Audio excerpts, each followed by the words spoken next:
Hey everyone, welcome to whatever this is for WandaVision.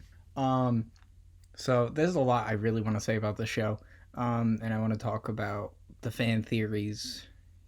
Running a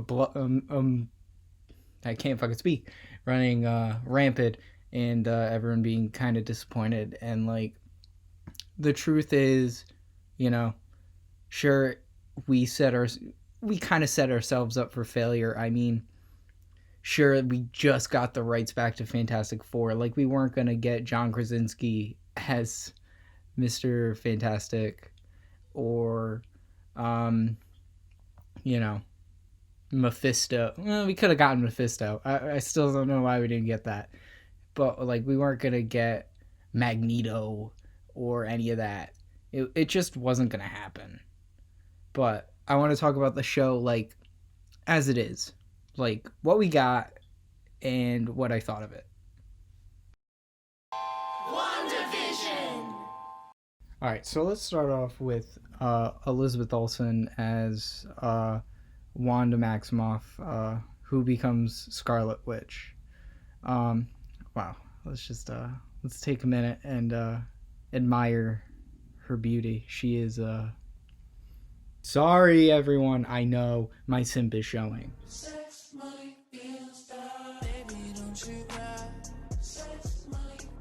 I do think the show does a great job showcasing Elizabeth Olsen's acting, and it is a great example on how to turn somebody that a lot of people weren't interested in into a very interesting character. She was very non-interesting, and I was actually kind of put off by the whole I'm in love with a robot thing when she was in the movies, but in this show it was very touching and it was very sad. And I think the Disney Plus shows do a great job of taking these characters that you don't really care about and making them people that you end up really loving. And I'm looking forward to seeing Elizabeth Olsen in Doctor Strange 2 whenever that comes out, if the world doesn't end. I guess we can't talk about WandaVision without talking about, everyone's least favorite Avenger, who has somehow become the new DILF in town, I guess. We'll talk about Vision, or as the internet's now calling him, Vision. Am I saying that right? I don't know. I really hate the internet. I do think Vision is, like, not to say, like, boring normally, but, like, he's really good here. And I think it really highlights Paul Bettany as an actor. And I was very interested in figuring out where he's from. And, like, it was interesting to see him crumble while we tried to figure out what was going on and when he was trying to figure out what was going on.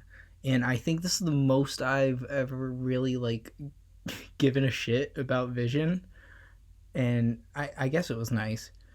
But also, like, he has, like, a personality, but, like, that personality is, like, it seems to be, like, constantly horny. What are you wearing? You really are very dashing. Thank you, darling. Here to dance, darling? It's almost like we're on a date. Keep it down, lads. I was about to get my leg over. You are incorrigible, darling. I know you have a secret thing for Mexican wrestlers. Me gusta mucho. Chili con carne. Oh. You seized on the opportunity to redecorate. This is better, isn't it? Wanda, darling. Yes, dear. Get the light. Also, before I forget, I really want to talk about the Ship of Theseus thing. I think that was, like, such a Vision way to handle something. And, I mean, it was better than them, running around shooting lasers at each other, I guess. And it was kind of cool to see Vision, like, beat himself with logic, I guess. But I mean, I guess we're gonna talk about WandaVision. Um, he's fine. I don't get how he's powered. Like, he's got the little dot on his head too, but like, what is it? Like, it's not an Infinity Stone. So like, how is he powered? I guess. And while I'm talking about Vision, I really want to bring up that scene where him and Wanda are in the Avengers compound, and he is talking about how he's never had anyone to lose, so he's never really felt sadness, and that's like really sad. But also like it really like I think this is the scene. I know it took like 8 episodes, but this is the scene where I like really cared about Vision and Wanda's relationship, and it was nice to see this. And I wish we had gotten more of this in like the movies that they're in, but we didn't. But it's a really good scene. And then he says that line. But what is grief? If not love, persevering. Like, I don't know. I just think it's a really good line, and I think it very much opened my eyes to the fact that this show is about Wanda's grief and not, the big movies, like the fights. It's no endgame, and it was never meant to be. It was meant to be a small story about a character grieving the loss of her loved one. All right, so I guess I got to talk about the twins. They didn't really get a lot of play, and it kind of bothered me. Especially Tommy. Billy got a lot of play for like the screen time they're in, I guess, but like Tommy was kind of just there. I mean, like Billy's the one with the cool powers. I mean, Tommy just wants to be like his fake uncle, I guess. And then they got one scene at the end where like, one takes hat and the other's like, oh wow, I can block a bullet, yay, and that's kind of it. And then they die. That's literally all I have to say. Like, I'm sorry, I got nothing.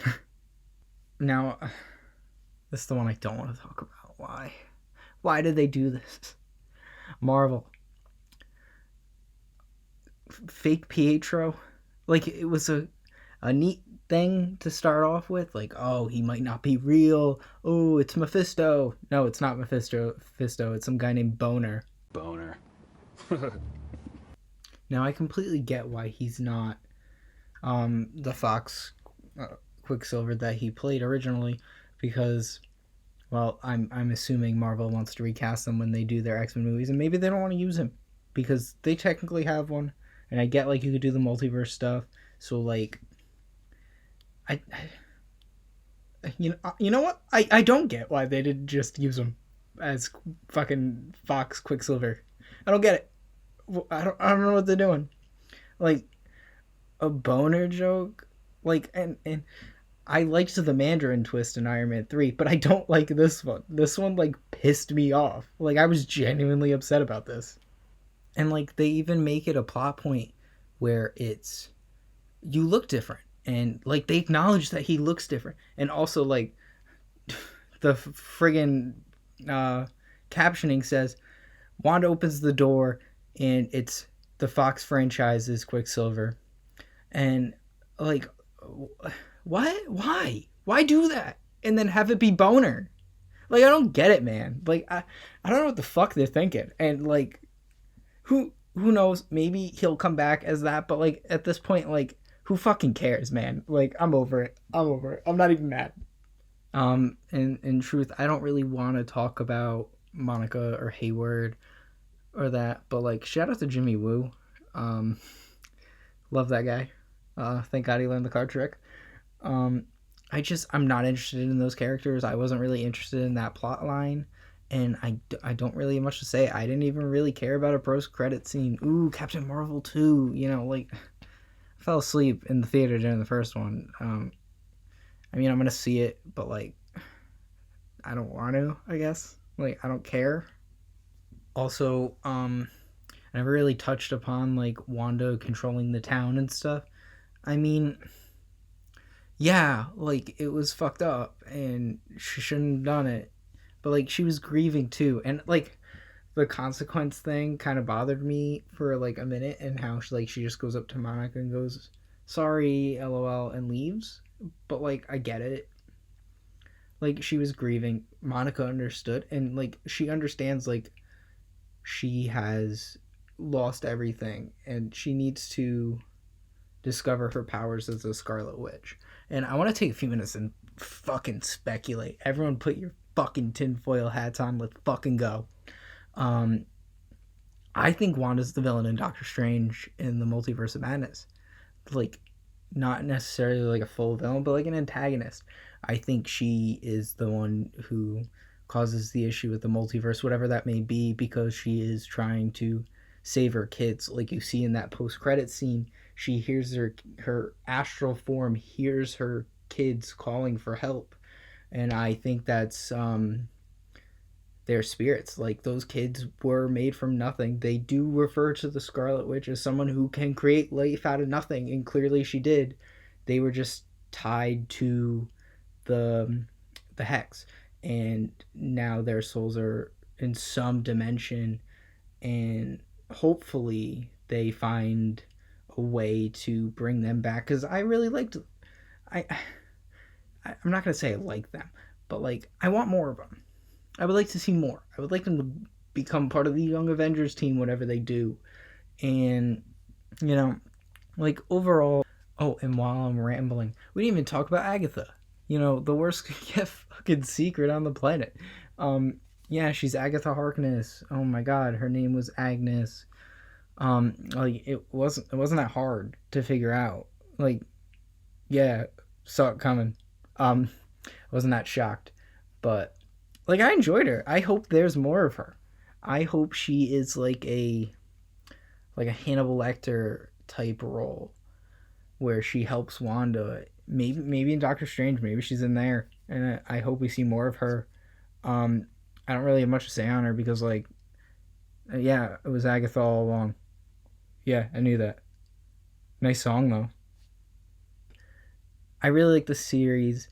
I could have taken or left the out of hex stuff because when we were out of the hex, I just kind of wanted to go back in. And when the sitcom stuff ended, kind of got really sad. But like, I do enjoy a good Marvel movie, so like those episodes were nice. And I can't wait to see Falcon and Winter Soldier, and see how the format is different, obviously, and see Doctor Strange 2, which Sam Raimi got. It's gonna be the greatest movie of all time, next to Zack Snyder's Justice League.